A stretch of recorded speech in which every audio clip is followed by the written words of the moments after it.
Hello and welcome to JK civil services.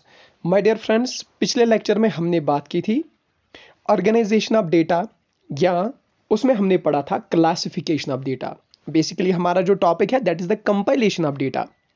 दोस्तों, पिछले lecture में मैंने आपको पढ़ाया था क्लासिफिकेशन ऑफ डेटा के बारे में, क्लासिफिकेशन ऑफ डेटा के बारे में। उसमें हमने क्या पढ़ा था? उसमें हमने पढ़ा था क्लासिफिकेशन क्या होती है, और फिर हमने वहां पे जाना था बेसिस ऑफ क्लासिफिकेशन। उसमें पहला हमने पढ़ा था, पहला basis that is geographical basis. यानी फॉर एग्जांपल, अगर यहाँ पे क्वेश्चन ऐसा होगा कि इंडिया के कितने स्टूडेंट्स हैं जो यूएसए में पढ़ते हैं, जो चाइना में पढ़ते हैं, जो फॉर एग्जांपल ऑस्ट्रेलिया में पढ़ते हैं। ठीक है ना दोस्तों? वहां पे वेरिएबल क्या था? वहां पे वेरिएबल था लोकेशन, वहां पे वेरिएबल था प्लेस। ठीक है ना दोस्तों? यानी क्लासिफाइंग बेसिस क्या थी? कोई लोकेशन। इसी तरह से उसके बाद दूसरी बेसिस ऑफ क्लासिफिकेशन हमने पढ़ी थी क्रोनोलॉजिकल। तो क्रोनोलॉजिकल क्लासिफिकेशन, या आप बता दीजिए टेम्पोरल क्लासिफिकेशन दोस्तों। यानी जहां पे वेरिएबल क्या होगा? टाइम। यानी जहां पे बेसिकली क्लासिफाइंग बेसिस क्या होगी? टाइम के बुनियाद पे। फॉर एग्जांपल, जून में कितनी आइसक्रीम्स का सेल होता है?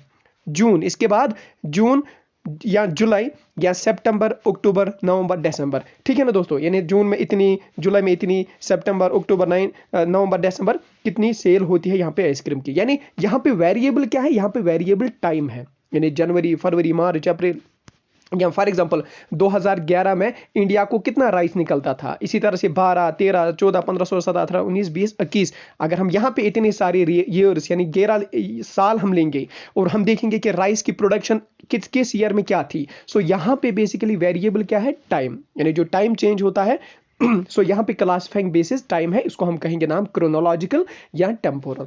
इसी तरह से दोस्तों क्वालिटेटिव, क्वालिटेटिव मैंने बताया था, चलो यहां पे दिखाते हैं आपको। क्वालिटेटिव मैंने आपको बताया था, क्वालिटेटिव जब हम कोई एट्रीब्यूट लेते हैं। फॉर एग्जांपल एजुकेटेड है या अनएजुकेटेड, कितने एजुकेटेड है, कितने अनएजुकेटेड है। ठीक है ना दोस्तों? यानी कौन कितने गांव में रहते हैं और कितने शहर में रहते हैं, रूरल कितने हैं, अर्बन कितने हैं। ठीक है ना दोस्तों? सो यहाँ पे मैं जब एट्रीब्यूट्स की बात करता था, यहाँ पे जब मैं क्वालिटी की बात करता था, उसको मैं कहता था क्वालिटेटिव क्लासिफिकेशन। आपकी ऑनेस्टी, आपकी डिसऑनेस्टी, आपका हेल्थ। ठीक है ना दोस्तों? So this was qualitative classification. इसी तरह से क्वांटिटेटिव, क्वांटिटेटिव क्लासिफिकेशन मतलब जो कोई क्वांटिफाइबल वेरिएबल होगा, यानी जो हम मेजर कर सकते हैं। For example, number of students जिनके मार्क्स मैथमेटिक्स में 10 है, जिनके 20, जिनके 30, जिनके 40। सो यहाँ पे 10, 20, 30, 40, और यहाँ से कितने number of student? 4 student, 5 student ऐसे है, 3 स्टूडेंट ऐसे है। तो यहाँ पे जो मैं नंबर की बात कर रहा हूँ दोस्तों, उनको मैं नाम देता हूँ क्वांटिफाइबल, क्वांटिटेटिव क्लासिफिकेशन और न्यूमेरिकल क्लासिफिकेशन। दोस्तों यहाँ पे एक इंपॉर्टेंट पॉइंट जो मैं बार बार रिपीट कर रहा हूं, दैट इज वेरिएबल। क्या होता है वेरिएबल? वेरिएबल बेसिकली मैंने आपको पहले भी ये लेक्चर्स में कंप्लीट किया है इसका कंसेप्ट। वेरिएबल वो चीज होता है जो चेंज होता है, जो चेंज होता है विद द टाइम। यानी जो अपना, लेकिन उसको quantification, it should be quantified. Quantified देखो दोस्तों, तीन चीजें हैं इसमें, चेंज, टाइम और क्वांटिफिकेशन। चलो पहले चेंज की बात करते हैं दोस्तों। चेंज मैंने क्या बोला आपको? फॉर एग्जांपल, आपकी हाइट आप छोटे थे तो फॉर एग्जांपल 30 सेंटीमीटर के थे, फिर इसके बाद बड़े हो गए। सो यहाँ पे आपकी हाइट क्या होती है? इंक्रीज होती है आपकी height. So your height gets changed. ठीक है ना दोस्तों? यहाँ पे आपकी हाइट 3, फॉर एग्जांपल अभी 5 फुट 6 इंच है या 5 फुट 4 इंच है। अब 2 साल पहले कितनी थी? कम थी, 5 ही फुट थी। ठीक है ना दोस्तों? So the height here is, it is, यहाँ पे मैंने इसका न्यूमेरिकल वैल्यू लिया 30 सेंटीमीटर या 40 सेंटीमीटर या 5 फीट 6 इंच या 5 feet 2 inch. So this is 5 feet 6 inch, 5 feet 2 inch, this is the numerical value. और ये विद द टाइम चेंज होता है। यानी जब बच्चे थे आप, तो वहां पे आपकी हाइट बहुत कम थी। सो विद द टाइम जब कोई चेंज होता है और एक क्वांटिफाइबल मेजरमेंट होगा जिसको आप मेजर कर सकते हो। फॉर एग्जांपल, आपने हाइट को मेजर किया, कैसे मेजर किया? कि 5 फुट 6 इंच या 5 फुट 2 इंच या 5 फुट 4 इंच। ठीक है ना? सो इसको मैं नाम देता हूं दोस्तों वेरिएबल। यानी वेरिएबल वो चीज जो विद द टाइम चेंज होगा, लेकिन उसका कोई वैल्यू होगा, इसका कोई क्वांटिफाइबल वैल्यू होगा, इसको आप मेजर कर सकोगे। That is called as variable दोस्तों। ठीक है ना? चलो आज के लेक्चर में क्या पढ़ना है दोस्तों? पिछले लेक्चर में हमने क्लासिफिकेशन का थोड़ा सा किया था, लेकिन हम क्लासिफाई किसको करते हैं? हम क्लासिफाई रा डेटा को करते हैं दोस्तों। अब ये रा डेटा क्या होता है, इसी को आज हम इस लेक्चर में डिफाइन करेंगे। दोस्तों, रा डेटा को आप क्रूड डेटा भी बोलते हो, या क्रूड फॉर्म में जो डेटा आप लाते हो उसको आप रा डेटा बोलते हो। एग्जामिनर कभी कभी भावुक हो जाएगा तो क्वेश्चन पूछेगा कि रॉ डेटा को हम एक और नाम देते हैं, दैट इज अनक्लासिफाइड डेटा, यानी वो डेटा जो बिल्कुल अनक्लासिफाइड हो, जो आपने कलेक्ट किया है डेटा लेकिन अभी आपने इसको क्लासिफाई नहीं किया है। दोस्तों हम समझाएंगे आपको क्लासिफाई क्यों करना है, डेटा को हम रॉ डेटा क्यों कहते हैं, फिर इसके बाद इसको नेसेसरी क्यों है क्लासिफाई करना। सो इन शॉर्ट पहले आप इतना याद रख लीजिए कि raw data is also known as unclassified data and it is the highly disorganised data. दोस्तों ये बिखरा हुआ डेटा होता है, डिसऑर्गेनाइज्ड होता है। अभी हम दिखाएंगे आपको कैसे डिसऑर्गेनाइज होता है। सो यहां पे दोस्तों मैंने आपको बताया रॉ डेटा को हम अनक्लासिफाइड डेटा कहते हैं, या ये वो डेटा होता है जो क्रूड फॉर्म में होता है, जो हाईली डिसऑर्गेनाइज्ड होता है दोस्तों। सो या तो ये डिसऑर्गेनाइज होता है या इसको हम कहेंगे unorganised mass of items. Item क्या होता है दोस्तों? Every single unit, every single value in your data collection is called item. देखो दोस्तों फॉर एग्जांपल आपने यहां पे, चलो यहां पे दिखाई देते हैं आपको। फॉर एग्जांपल यहां पे आपको सर्वे करनी है, आपको देखना है कि मैथ में कितने स्टूडेंट्स ने marks obtained in mathematics bye 100 students in an examination. दोस्तों यहां पे 100 स्टूडेंट्स का डेटा दिया गया है, यानी एक क्लास में 100 बच्चे हैं। हमें देखना है कि मैथमेटिक्स में उनके कितने मार्क्स हैं। देखो एक बच्चे के 47, फिर 45, दूसरे बच्चे के इसके 10, इसके 60, इसके 51, इसके। देखो दोस्तों जो ये यहाँ पे आप देख रहे हैं ये बिल्कुल इस क्लास का डेटा है, जो मैंने इस क्लासरूम से क्लास 12th के बच्चों से मैथमेटिक्स के मार्क्स लिए। यहाँ पे बिल्कुल 100 स्टूडेंट्स हैं और 100 स्टूडेंट्स के मार्क्स देखो। देखो दोस्तों 100 स्टूडेंट्स की कैसे 1 1 2 3 4 5 6 7, ठीक है ना दोस्तों, 7 40 तक, 8 और यहाँ से 1 2 3 4 5 6 7 8 9 10, ये हो गए 80 और भी यहाँ पे दूसरी लाइन है वो अभी दिख नहीं रही है दोस्तों। सो हाँ यहाँ से आप देख पा रहे होंगे 1 2 3 4 5 6 7 8 9 एंड 10, ये हुए 10। ऐसे 1 2 3 4 5 6 7 8 9 10, यानी 10 into 10 इज इक्वल 100। यानी यहाँ पे मैंने 100 स्टूडेंट्स का डेटा लिया है, जो मैं क्लास 12th के बच्चों के पास गया, मैंने उनको बोला बच्चों बताओ मुझे आपको कितने मार्क्स आए मैथ में। इसने बोला सर 47। मैं दूसरे बच्चे के पास गया, बताओ बच्चे आपको कितने मार्क्स आए मैथमेटिक्स में। सर 45। आप बताओ सर 10। आप बताओ सर 60। इसी तरह से जब मैंने 100 स्टूडेंट्स का डेटा लिया तो मुझे ये डेटा मिला दोस्तों। लेकिन इसी को मैं कहता हूं अनऑर्गेनाइज्ड डेटा, इसी को मैं कहता हूं रॉ डेटा। देखो दोस्तों क्यों, अब मैं इसको रॉ डेटा क्यों कहूंगा, अब मैं इसको कच्चा डेटा क्यों कहूंगा, अब मैं उसको अनऑर्गेनाइज्ड डेटा क्यों कहूंगा, क्योंकि यहां पे मैं कोई कंक्लूजन ही नहीं ड्रा कर सकता हूं। यहां पे मुझे पता ही नहीं चलेगा कितने स्टूडेंट्स पास हुए और कितने फेल हुए। यहां पे मुझे पता ही नहीं चलेगा कि कौन सा स्टूडेंट टॉपर है, ठीक है ना दोस्तों। देखो मुझे नजर ही नहीं पड़ रही, यहां पे मुझे नजर पड़ी सबसे हाईएस्ट 80, यहां पे 82 भी है, ओ यहां पे 85 भी है, अच्छा यहां पे 90 भी है। सो इसे मुझे पता ही नहीं चलेगा कि टॉपर कौन आया है, पास कितने हुए हैं, फेल कितने हुए हैं। इसीलिए मैं उसको नाम दूंगा रॉ डेटा या अनक्लासिफाइड डेटा। सो दोस्तों अब मैं क्या करूंगा, इसी रॉ डेटा को अगर मैं चाहूंगा कि मुझे एक कंक्लूजन निकालना है, मुझे निकालना है कि टॉपर कौन आया है मैथमेटिक्स में, मुझे निकालना है कि पास कितने हुए हैं, मुझे ये देखना है कि फेल कितने हुए हैं दोस्तों, तो इसी को मैं कहता हूं कंक्लूजन, इसी को मैं कहता हूं कंक्लूजन निकालना किसी डेटा से। सो ये कब पॉसिबल है, ये दोस्तों तभी पॉसिबल है जब मैं इस रॉ डेटा को, जब मैं इस अनऑर्गेनाइज्ड डेटा को क्लासिफाई करूंगा। और क्लासिफाई भी कैसे करूंगा, इन द फॉर्म ऑफ सीरीज, जब मैं सीरीज बनाऊंगा। सो दोस्तों इन शॉर्ट अगर मुझे कंक्लूजन ड्रा करने होंगे तो मुझे इस रॉ डेटा को सीरीज में कन्वर्ट करना होगा, मुझे इस रॉ डेटा को ऑर्गेनाइज करना होगा, क्लासिफाई करना होगा इन द फॉर्म ऑफ सीरीज। फिर मुझे पता चलेगा कि कौन टॉपर आया है, कितने पास हुए हैं और कितने फेल हुए हैं। लेकिन मेरे दोस्तों मुझे पता है अब आप कंफ्यूज हुए होंगे, सर सीरीज क्या होती है, सर ये नया टर्म कहां से बीच में आ गई ये सीरीज। तो दोस्तों घबराने की बिल्कुल भी जरूरत नहीं, चलो पढ़ते हैं सीरीज क्या होती है। लेकिन सीरीज पढ़ने से पहले मैं आपको याद दिलाऊंगा कि ऑब्जर्वेशन क्या होती है। दोस्तों मैंने आपको मैंने आपको पिछले लेक्चर्स में पढ़ाया था व्हाट इज एन ऑब्जर्वेशन, या ऑब्जर्वेशन का एक और नाम है दोस्तों वैल्यू या आइटम या मेजर या मैग्नीट्यूड। देखो दोस्तों यहाँ पे मैंने 100 स्टूडेंट्स का डेटा लिया ना, हर किसी स्टूडेंट का डेटा होता है आइटम, ये भी एक आइटम, ये भी एक आइटम, ये भी आइटम, ये भी आइटम, ये भी, या ये भी ऑब्जर्वेशन, ये भी ऑब्जर्वेशन, ये भी ऑब्जर्वेशन, ये भी ऑब्जर्वेशन। सो यहाँ पे कितने ऑब्जर्वेशन है? 100 ऑब्जर्वेशन या 100 आइटम्स या 100 वैल्यूज या 100 मेजर्स। ठीक है ना दोस्तों?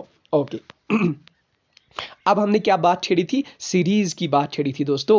तो सीरीज क्या होती है? सीरीज यानी जब रॉ डेटा को हम क्लासिफाई करते हैं इन द फॉर्म ऑफ सीरीज। लेकिन सर हमें डेफिनेशन बताओ सीरीज की। दोस्तों डेफिनेशन पढ़ने की जरूरत नहीं है, ऑब्जेक्टिव टाइप एग्जाम है, लेकिन थोड़ा सा डेफिनेशन बताएंगे।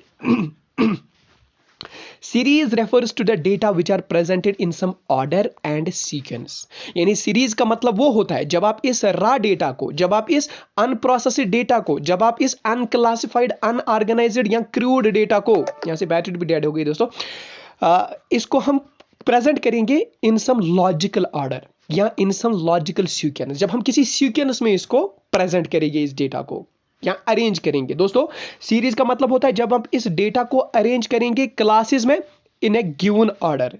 ऑर्डर का मतलब या तो असेंडिंग ऑर्डर में या तो डिसेंडिंग ऑर्डर में। ठीक है ना दोस्तों? So in short the data when arranged, the data so arranged is called statistical series. और जब आप इसी डेटा को आप ऐसे अरेंज करते हो असेंडिंग फॉर्म में या डिसेंडिंग फॉर्म में या किसी सीक्वेंस में, तो मैं बताता हूं फिर this is the statistical series.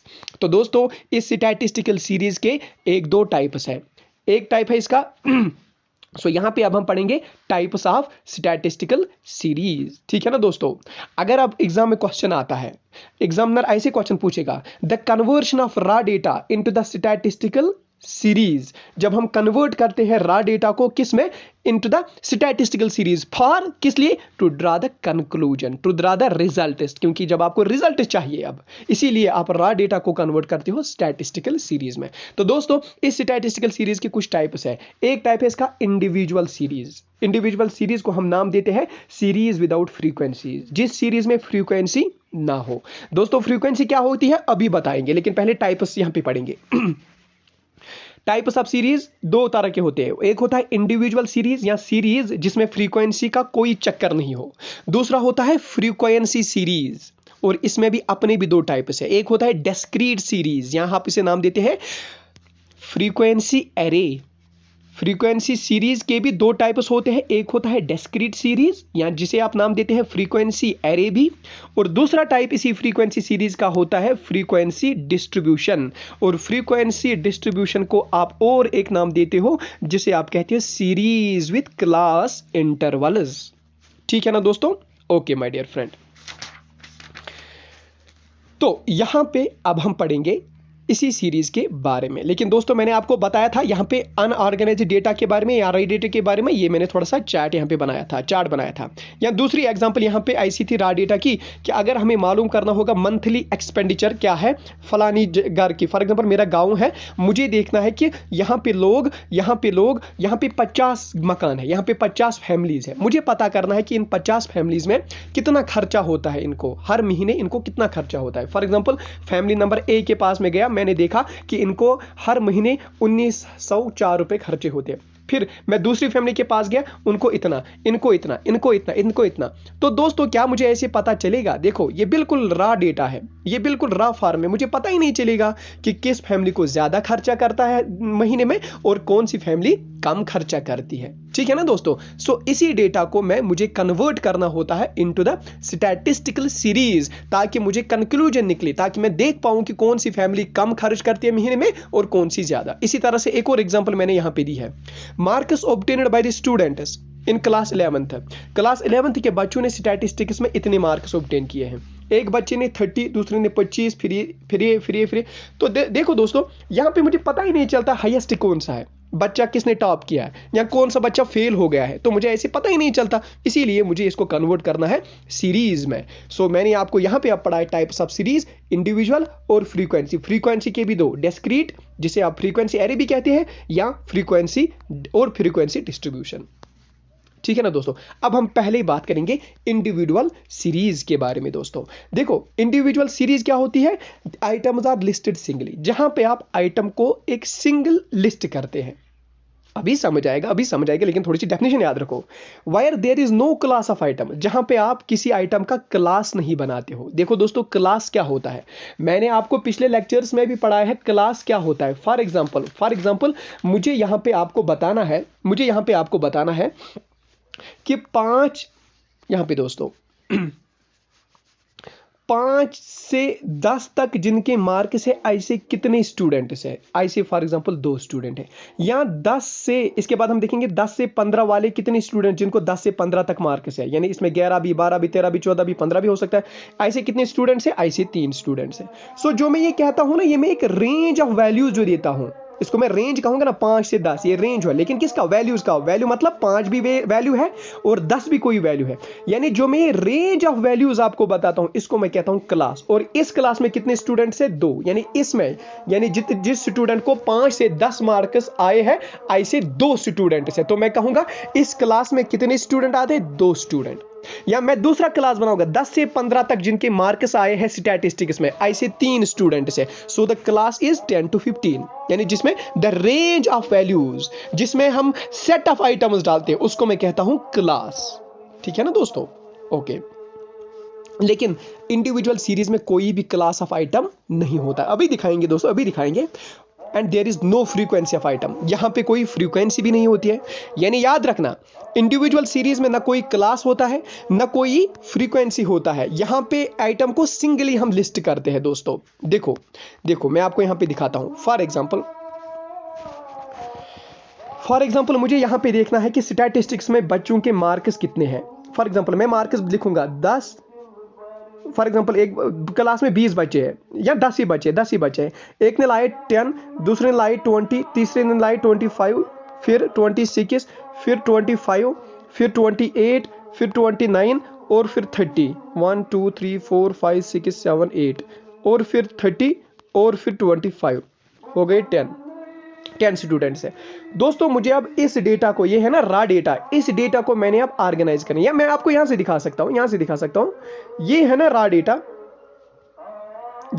Data, यहां पे दोस्तों स्टैटिस्टिक्स में इस बच्चे ने कितना लिया, इस बच्चे ने कितना लिया, इसको मैं यहां पे थोड़ा सा अब सिंगली डिफाइन करूंगा। देखो दोस्तों, सबसे यहां पे, इसीलिए मुझे यहां पे 2 चीजें करनी है। इस इंडिविजुअल सीरीज के 2 वेज है प्रेजेंट करने के लिए। एक है according to the serial number और दूसरा है according to the ascending and descending order. देखो दोस्तों, according to the serial number क्या है, अगर मैं यहां पे बच्चों को अरेंज करूंगा सीरियल नंबर के अकॉर्डिंग, फॉर एग्जाम्पल मैं एक बच्चे को क्लास में, सपोज 10 बच्चे हैं क्लास में जिनको स्टैटिस्टिक्स के मार्क्स है, मैं हर किसी बच्चे के पास मैं तो बोलूंगा बच्चा बता मुझे आपका रोल नंबर क्या है, roll number sir roll number 1, आपका roll number 2, roll number 3, roll number 4, roll number 5, इसी तरह से रोल नंबर 10 तक। मैं बोलूंगा रोल नंबर 1 के 2 मार्क्स, रोल नंबर 2 के 5 मार्क्स, रोल नंबर 3 के 10 मार्क्स, रोल नंबर 4 के 50 मार्क्स, रोल नंबर 5 के 100 में से 100 मार्क्स।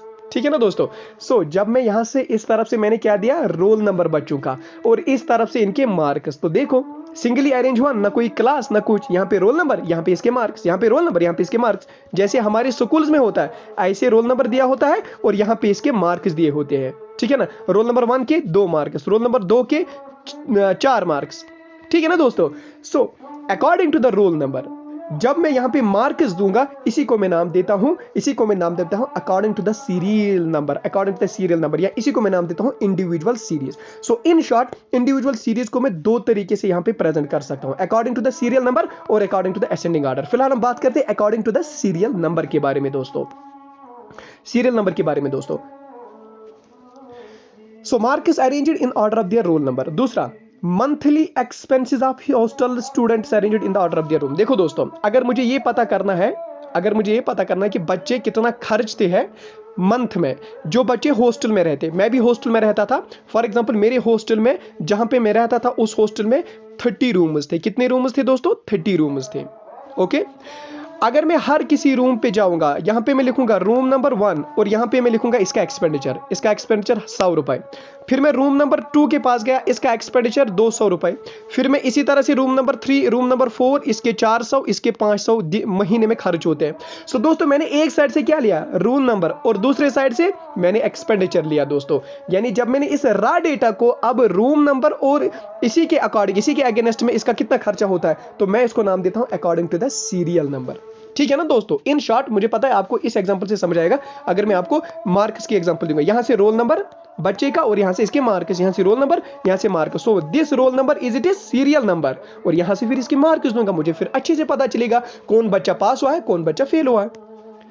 लेकिन मैंने दोस्तों यहां पे आपको बोला था इसमें कोई फ्रीक्वेंसी नहीं होती है, या इसमें कोई क्लास आइटम नहीं होता है, कोई क्लास नहीं होता है। देखो दोस्तों अब मैं फ्रीक्वेंसी की बात करूंगा। पहले जहां पे आएगा फ्रीक्वेंसी वहां पे मैं समझाऊंगा, लेकिन थोड़ा सा यहां पे मैं आपको फ्रीक्वेंसी बताता हूं क्या होता है। फ्रीक्वेंसी का मतलब होता है दोस्तों रेपिटेशन ऑफ द वैल्यूज। ठीक है ना दोस्तों। फॉर एग्जांपल अगर मैं देखूंगा एक डेटा में, यहां पे दोस्तों आपको क्या दिख रहा है, इस बच्चे के भी 20 मार्क्स, इसके भी 20, इसके भी 20, इसके 20 और 20 कहीं पे है, हाँ 20 यहाँ पे है, 20 यहाँ पे है, 20 यहाँ पे है। मैंने सारे 20 यहाँ पे क्लियर किए। कितनी बार 20 आया, 1 2 3 4 5, 1 2 3 4 5 6 7 और 8 बार क्या आया, यानी 8 ऐसे स्टूडेंट्स है जिनके कितने मार्क्स है, जिनके 20 मार्क्स है। फिर से देखो ये मार्क्स है ना दोस्तों, इस टेबल में कितने स्टूडेंट्स ऐसे हैं जिनके 20 मार्क्स है, ऐसे स्टूडेंट्स 8 है जिनके 20 मार्क्स है।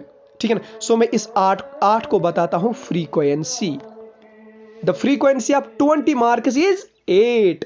The frequency of 20 marks is 8, क्योंकि 8 स्टूडेंट्स ऐसे हैं जिनके कितने मार्क्स है, जिनके 20 मार्क्स है दोस्तों, उसको मैं फ्रीक्वेंसी कहता हूं। लेकिन क्या जो मैंने यहां पे अब ये बनाया, जो मैंने यहां पे बनाया, क्या मैंने यहां पे फ्रीक्वेंसी नहीं लिखी? नहीं दोस्तों, नहीं दोस्तों। लेकिन यहां पे एग्जांपल हम देखेंगे इसी का। रोल नंबर 1 के 30 मार्क्स, रोल नंबर 2 के इतने, फिर इसके रोल नंबर 4 के यहां से रोल नंबर और यहां से मार्क्स, यहां से रोल नंबर, यहां से मार्क्स, यहां से रोल नंबर, यहां से मार्क्स, यहां से रोल नंबर, यहां से मार्क्स। ठीक है ना दोस्तों। So this is called the according to the serial number, यानी individual series according to the serial number. अब हम बात करेंगे individual series according to the ascending and descending order. दोस्तों असेंडिंग ऑर्डर का मतलब होता है स्मॉलेस्ट को पहले लिखो और लार्जेस्ट को बाद में लिखो, और डिसेंडिंग ऑर्डर का मतलब होता है हाईएस्ट को पहले लिखो और लोवेस्ट को बाद में लिखो। ठीक है ना दोस्तों। यहां पे मैं आपको समझा पाऊंगा। देखो अगर हम इनके मार्क्स अरेंज करेंगे अब according to the ascending and descending order. According to the ascending order, ascending में पहले स्मॉल और फिर बाद में लास्ट में आप देखोगे सबसे कम मार्क्स 10 है, 10 10 10, फिर 15, फिर 15 15 15 15, यहां पे हम देखेंगे फिर 45, यानी सबसे कम मार्क्स आए 10। कितने बच्चों को आए? 4 बच्चों को 10 आए हैं। और यहां पे फिर हम देखेंगे सबसे हाईएस्ट मार्क्स 45। सो मैंने क्या किया, मैंने उसको अरेंज किया on the basis of ascending order in marks. मुझे अच्छे देखो अब अच्छे से पता चलता है, एक ही नजर में पता चलता है। अच्छा हाईएस्ट हुआ है 45, अच्छा लोवेस्ट हुआ है 10। Oh that is great. अच्छा लोवेस्ट तो 10 हुआ है बच्चों का, अच्छा हाईएस्ट 45 हुआ है out of 50 marks. Okay that's great. ठीक है ना दोस्तों। So according to the ascending order. अजान हो रही है, अजान के बाद। तो दोस्तों इसी तरह से अब हम बात करेंगे data arranged in the descending order. Descending order में पहले हाईएस्ट वैल्यू आता है, इसके बाद लोवेस्ट वैल्यू आता है। सो हाईएस्ट मार्क्स कितने थे 45 और लोवेस्ट कितने थे 10। सो यहाँ पे मैं दिखाऊंगा ऐसे स्टूडेंट्स के marks on the basis of decreasing order, यहाँ डिसेंडिंग ऑर्डर दोस्तों। लेकिन हम क्या पढ़ रहे हैं अभी हम पढ़ रहे हैं इंडिविजुअल सीरीज। लेकिन दोस्तों आप खुद इंसाफ कीजिए, आप देखिए कि अगर हजारों स्टूडेंट होंगे या लाखों स्टूडेंट होंगे, क्या ऐसा पॉसिबल है कि मैं लाखों स्टूडेंट को ऑन द बेसिस ऑफ इनके रोल नंबर या ऑन द बेसिस ऑफ इनके रूम नंबर या ऑन द बेसिस ऑफ उनका असेंडिंग डिसेंडिंग ऑर्डर इनका डेटा दिखा सकता हूं और कोई रिजल्ट निकाल सकता हूं? नहीं, ऐसा बिल्कुल भी पॉसिबल नहीं है, क्योंकि मुझे वहां पे भी जंबलिंग हो जाएंगी, वहां पे भी वो जंक जैसे लगेगा दोस्तों। सो इसीलिए हमारी बुक यहां पे लिखती है कि organisation of data in the form of individual series is very simple. ये तो सिंपल है, is very simple form of presentation of data, but this method is not much use when the number of item is large. जब item ज्यादा होंगे, item क्या होता है, इसको मैं कहता हूं ये भी एक आइटम, ये भी एक आइटम, कितने आइटम है 1 2 3 4 5 6, और ऐसे कितने आइटम 1 2 3 4 5, यानी 30 आइटम्स टोटल है। 6 5 30, यानी 30 आइटम टोटल। लेकिन दोस्तों अगर आप देख लीजिए अब 1000 आइटम होगा, यानी 1000 स्टूडेंट्स होंगे। क्या वो पॉसिबल है कि मैं यहाँ पे कोई कंक्लूजन निकाल सकता हूँ? नहीं। सो इन शॉर्ट, इंडिविजुअल मुझे वहां पे लगती है जहां पे बिल्कुल कम नंबर ऑफ स्टूडेंट होंगे। क्लास में 10 स्टूडेंट होते हैं, 20 स्टूडेंट होते हैं, 30 स्टूडेंट, उनके लिए मैं ऐसे कर सकता हूँ, इनके मार्क्स एक साइड से और इनका रोल नंबर एक साइड से। ठीक है ना दोस्तों, मैंने इस डेटा को ऑर्गेनाइज किया इंडिविजुअल सीरीज में। सो इंडिविजुअल सीरीज में दो तरह से मैं ऑर्गेनाइज कर सकता हूं, on the base of serial number और on the basis of in ascending और डिसेंडिंग ऑर्डर। ठीक है ना दोस्तों। अब हम बात करेंगे यहां पे दूसरी क्लासिफिकेशन पे, दूसरे बेसिस पे, दैट इज फ्रीक्वेंसी सीरीज के बेसिस पे दोस्तों।